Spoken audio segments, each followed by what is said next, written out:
All right, so this is the video that I told you all I would be posting today um, when we were in class.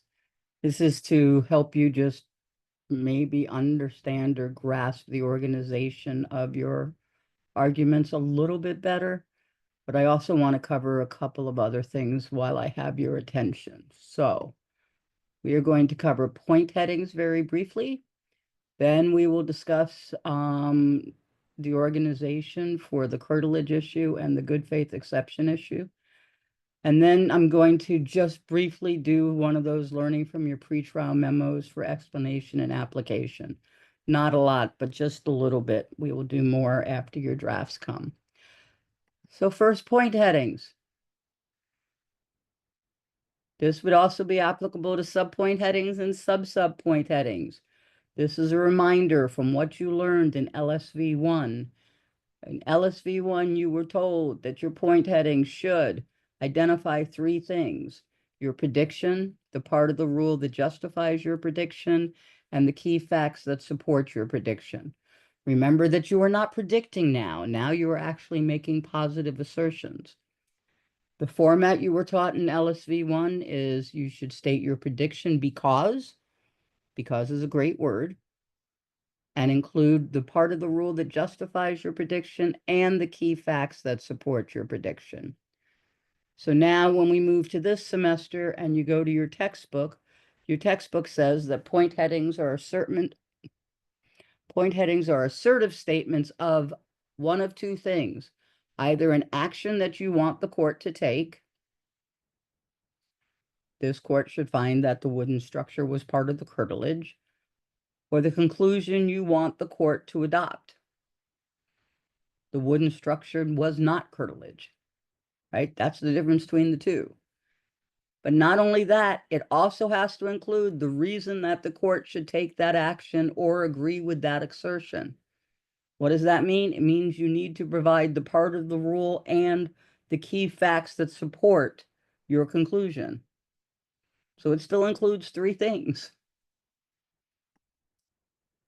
As far as formatting goes, you all have a little bit different formatting because you have a sub-subheading and you have a subheading. So if we go to the point heading template, which is posted on Canvas, you will see that the main point heading should be in all caps and bold. The subpoint headings should be bolded, single space, and indented once. That the sub-subheadings should be single space, underlined, and indented further. And that if you have subheadings, they would be italicized and indented further than that. This is your curtilage argument right there, only it shouldn't be numbered 1, it should be numbered 3. However, this is the good faith exception, only it shouldn't be lettered A, it should be lettered B. When you turn in your draft, that's how your point heading should be. So one of your point headings, because it's a subheading, is going to be further indented than the subheading, which is the good faith exception. I hope that makes sense. Now let's get into your argument. First, we're going to talk about the curtilage. So what goes in the rule for whether the structure was within the curtilage of the house? Well, 1, that the Fourth Amendment includes areas that are connected to the intimate activities of the home. Then, done, that this is basically a fact-based analysis, and the burden of proof for who has the burden to show whether or not the Fourth Amendment applies here. Those are all part of your rule statement. Then how do you organize? Well, this should be really not that much different than what you have done before, right? Your conclusion is going to be whether or not the structure was within the curtilage of the home. Government people, you have to start that conclusion saying something to the effect that the structure was not curtilage, but even if it was, you had consent to search it. That has to be part of your conclusion. Ms. Casas, you have to say that it is curtilage and you didn't have consent. because if it's not curtilage, you're going to lose. Then after your conclusion, now you give your rule. We just talked about that. Now, after your rule, you're going to do your E. You're going to want to show cases that are similar to yours, where the court found the result that you want. And you might want to introduce where a couple of cases where the court didn't find what you want so you can distinguish them later. Whether you organize this by factor, whether you put some of the factors together because you have found cases that do so, that is up to you. Section 3.5 of your textbook talks about how to do a factor analysis, so you could consider that.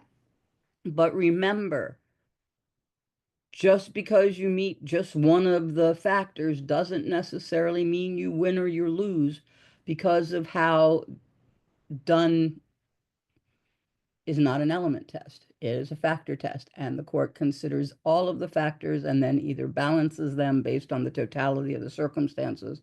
So just because you have one of the factors doesn't mean you win. Just because you don't have two of the factors doesn't mean you lose. So after your E, then you go to your A. You're going to apply the facts, the facts of the cases and the holdings of the cases in your E to your A. It would be helpful if you included counterargument. Why? Because you want to be able to address the other side directly. And then include a conclusion on whether or not the structure was part of the curtilage. The good faith exception argument looks a little bit different. I want to talk about it for a second. So, when you have a pure legal argument is a series of little rule-based arguments. You have a pure legal argument because for the most part, like 95% of this argument is whether or not the court should adopt the Ninth and Fourth Circuit standard and its definition of what constitutes binding precedent, or whether it should adopt the Second and Third Circuit standard, which is much broader for what constitutes binding precedent. But you are going to have to show the court what those two different tests are and make an argument and explain what both of them mean. And then when you get to your A, basically make a conclusion of which one the court should adopt. But in your pure legal arguments, you want to highlight key rules and show how those rules are then applied to this purely legal question of which test the court should adopt. Facts from your case and facts from most of the cases are not highly relevant here. At least not for the rule-based analysis portion. It may be relevant when you're going to say whether or not the exception applies specifically to the officer in your case. Most of this argument is in explaining the law, because you are arguing about how the law itself should be understood. So when you do it, remember that your explanation is going to be much bigger than what you're used to. You have the skills to do this. You did it when you had a small rule-based analysis. Now you're just expanding it. So what goes in the rule for the good faith exception before you get to your E's? Well, what's the basis for the good faith exception in general, and then specifically for the binding precedent part? You need to let the court know that there's two different approaches. You need to let the court know that the burden is on the government. You don't have to say the burden is on the government. There are persuasive ways to say it that lessen that. And then the government is probably going to focus on the very narrow purpose of the exclusionary rule.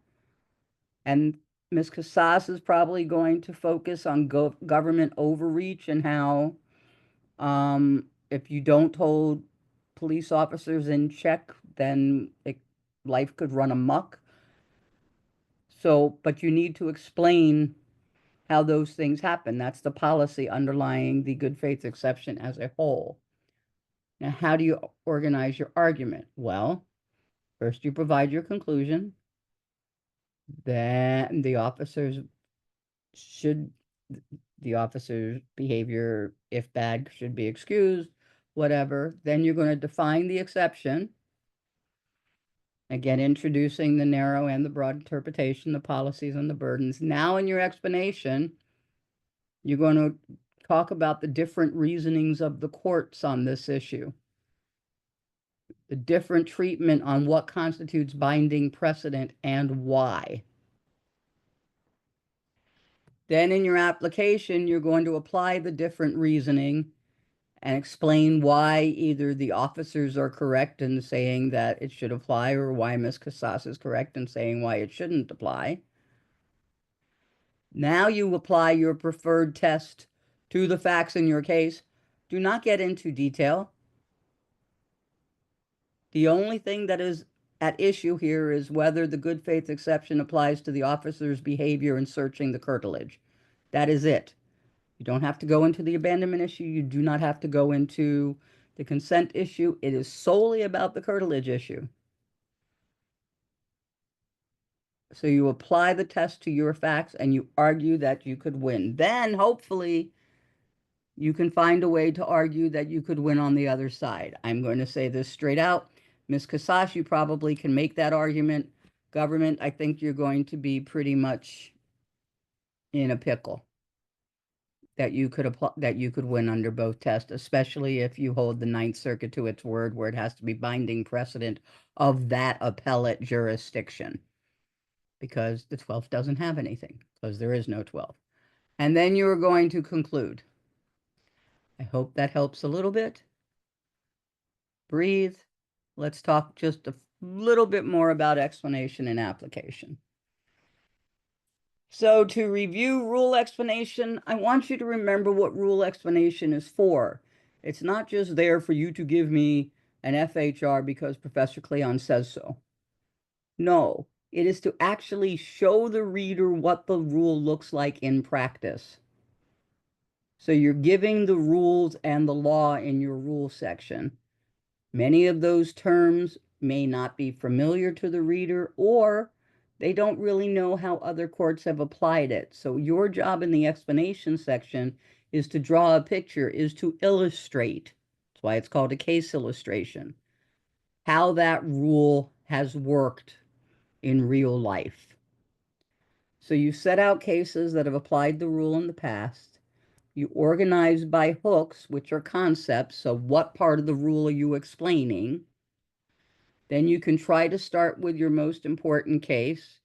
But if you are doing something specifically like the done factors and you're going to do them in order, then you're going to start with the first done factor.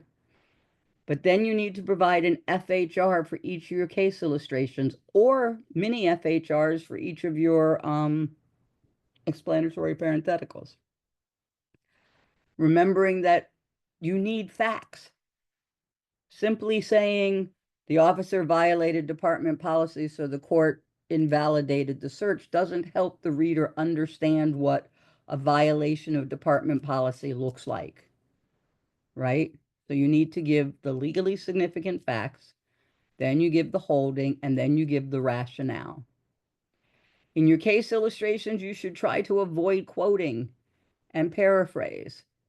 I don't know about you, but when I read something and there's direct quotes in it, most of the time I skip over them and just continue reading. You don't want the reader to skip over what you're writing. And make sure that you're focusing on the rule concept itself, not on the case. So your case illustrations or your explanatory parenthetical, your explanatory paragraphs start with a hook, then they explain the concept through an FHR. If there are unfavorable cases, do not just skip them, especially if you know that there's a case that the other side is more than likely going to rely on. And also use explanatory parentheticals to help bolster your case, or to help address, at least in the explanation, those cases you know the other side's going to rely on. Remember that every hook concept needs to be supported by more than one case. Don't say, Professor Cleon, how many? The rule is more than one. If you're giving a case that doesn't support you, like a butt-see, that does not help support the hook because it's running contrary to your hook. Just saying. So I have a couple sample FHRs just so I can show you what isn't an FHR, because these samples are indicative of what many of you provided to me. And then I have at the end an FHR that I would consider to be a pretty decent FHR. So, material deviations from inventory policies transform an administrative search into an unconstitutional investigatory search. It's a hook, but there wasn't a cite, which is why the bracket says need a cite, because I think it needs a cite, because your hooks need to be supported by law. In Alexis, the court highlighted that the government must strictly comply with departmental procedures to justify a warrantless inventory search and distinguish it from an investigatory search. There are no facts in there, other than the court highlighted something. Not sure what highlight means, and I also not sure why they highlighted what happened in the case to deserve a highlight. But there is a cite, and the cite has an explanatory parenthetical. Maybe the F and H and R are in there. Holding that failure to document an inventory search as required by department policy raised concerns about investigatory motives, leading the court to hold the search was unconstitutional. Well, failure to document an inventory search, I'm not sure what that even means. Does that mean that they failed to write down that there was an inventory search? Does that mean that they failed to inventory? Does that mean that they failed to write down each thing from the inventory? So that is not a fact that is helpful. I don't know what the department policy said, because as required by department policy, it is very vague. Raised concerns about investigatory motives. I don't understand that either. I don't know why that would raise a concern, leading the court to hold that the search was unconstitutional. So there is a holding. So out of FHR, there's an H. Here's another one. A lawful inventory search can only be found when it has been conducted in accordance with the established standard procedure. And there is a cite. Good. Your hook should be supported by cite. In Rigby, a police officer performed an inventory search of defendant's car after taking him into custody, but did not properly fill out the inventory list form. I don't know what that means. Does that mean they forgot to put the date? Does that mean that they put the list in a different column? I don't know. Again, there is nothing illustrating what happened in that case. The court found that this failure to follow department policy, well, I didn't know there was a department policy until now. Remember that the reader needs to know all of the facts that the court takes into consideration in its holding before you give the holding. The court found that this failure to follow department policy invalidated the inventory search. Again, I don't know why, because there's no rationale here. So let's look at a pretty good example of an FHR. An inventory search is invalid when an officer fails to completely inventory the vehicle because it is inconsistent with the purpose of inventory searches. And there's a cite. In Rigby, after initiating a traffic stop, a policewoman discovered that the driver's license was suspended and arrested the driver. Don't know if you need that background information. You probably could have started with this sentence. While conducting an inventory search of a vehicle, the policewoman seized several illegal items. After the search, the policewoman only inventoried, meaning they wrote down the seized items and failed to list the rest of the items. So now we know what happened. She wrote down what she was taking to impound with her, but she did not list everything else that she found. The department's policy, look, a policy, stated that the officers shall completely inventory the vehicle at the scene of impoundment, which means that everything needs to be written down and counted while you're there. Subsequently, the driver filed a motion to suppress. The court held that the inventory search was invalid because the policewoman's failure to complete the inventory contradicted the purpose of the search, which was to create an inventory. So I have a rationale, I have a holding, all of the facts that were in that holding were up above. Pretty good FHR. If you need help with your conclusion, your rule or your E, please look at the CREAC revision checklist. It will help you. Will even bring up things that you might not have thought about. And then application. Remember, the purpose of application is to now take the facts that you have done in your case illustrations and show the court how, because your case is analogous to the cases you talked about, the court should rule the same way as those courts did. The only way that you can do that is for the reader to be able to see how they are the same or different, but they must relate to one another. So in your application, you have to refer to rules and explanation. You have to refer to the explanation section. You have to make specific comparisons. Don't expect the reader to just read your explanation and go, oh, well, that means here they win. No, you have to do the work for them. This is not the section that you should waffle and be wishy-washy in. Words like, oh, this suggests that maybe. No.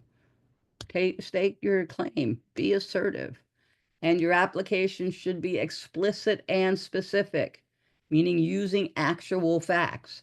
Not, oh, because the Officer Lantana violated department procedures, this should be done. No, that's not an application. Because Officer Lantana failed to or the CGBPD's policies require that all compartments be opened, even if they are locked, and opening them would not cause damage to the compartment. Here, Officer Lantana failed to open the trunk or the spare tire compartment on impound because the officer violated the department policy requiring that all compartments be open. The search is invalid. That's a specific and explicit use of your facts. But before that, many of you got a big fat X in the score sheet for this part. Begins with a persuasive sentence or sentences that helps the reader transition to the application and summarizes the way in which the law discussed in the R&E applies to this case and requires the result that you seek. That's a whole bunch of words. What does it mean? It means that you need a mini conclusion at the beginning of your application section. You need to talk about all of the concepts you talked about in your E paragraph. So what did you discuss in your hooks? And you need to make a conclusion on how your case ends based on those hooks. So here's an example from your pretrial memo. In the present case, the inventory search was conducted unlawfully because the officer failed to conduct an inventory search according to Department Policy 1, and 2 was used as a pretext for an investigatory search, which was the second hook 2. And there is a cite after that sentence because your conclusion still needs to be based in law. So how do you write an application? Well, once you get past the transition, you start with a point of analysis, which is just a fancy word for the hook of the application section. You remind the reader of the rule for the concept you're discussing.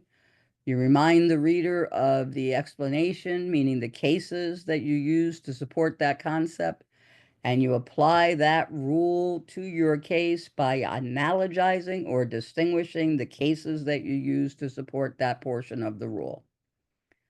For you to do that, to analogize, you would say something like in Rigby, where, and give a legally significant key fact, and then here, give another legally significant analogous key fact. And then you would cite to Rigby, and then you would also cite to the fact of your case. This does not have to be thorough, and it should not be 12 lines. It could be something simply like in Rigby, where the officer failed to meet department procedure by omitting something from the inventory list. Here, Officer Lantana failed to open the spare tire container in violation of policy.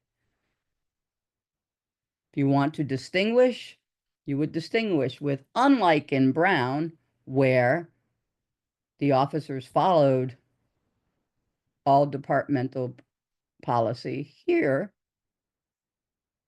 Officer Lantana's failure to open the spare tire compartment failed to meet department procedures. There's a citation to Brown and a citation to your facts. Remember, you are comparing A and B to A and B. Not every sentence has to look like this.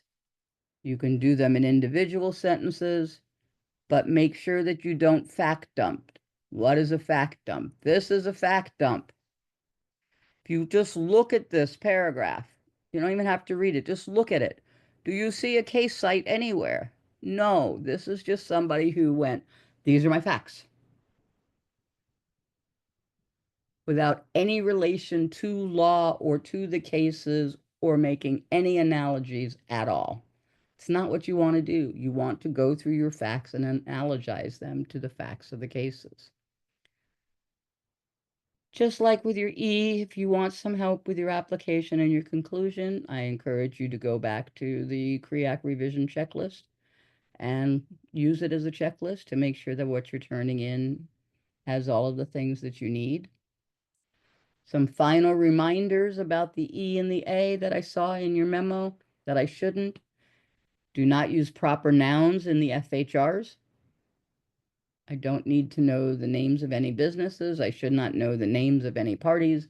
I should not know that somebody was driving a U-Haul truck. I don't care if the car was an Impala. No proper nouns. Remember that your first sentence of your application needs to reflect all of the hooks. And remember that you should not have any facts in your application section that were not in your statement of facts.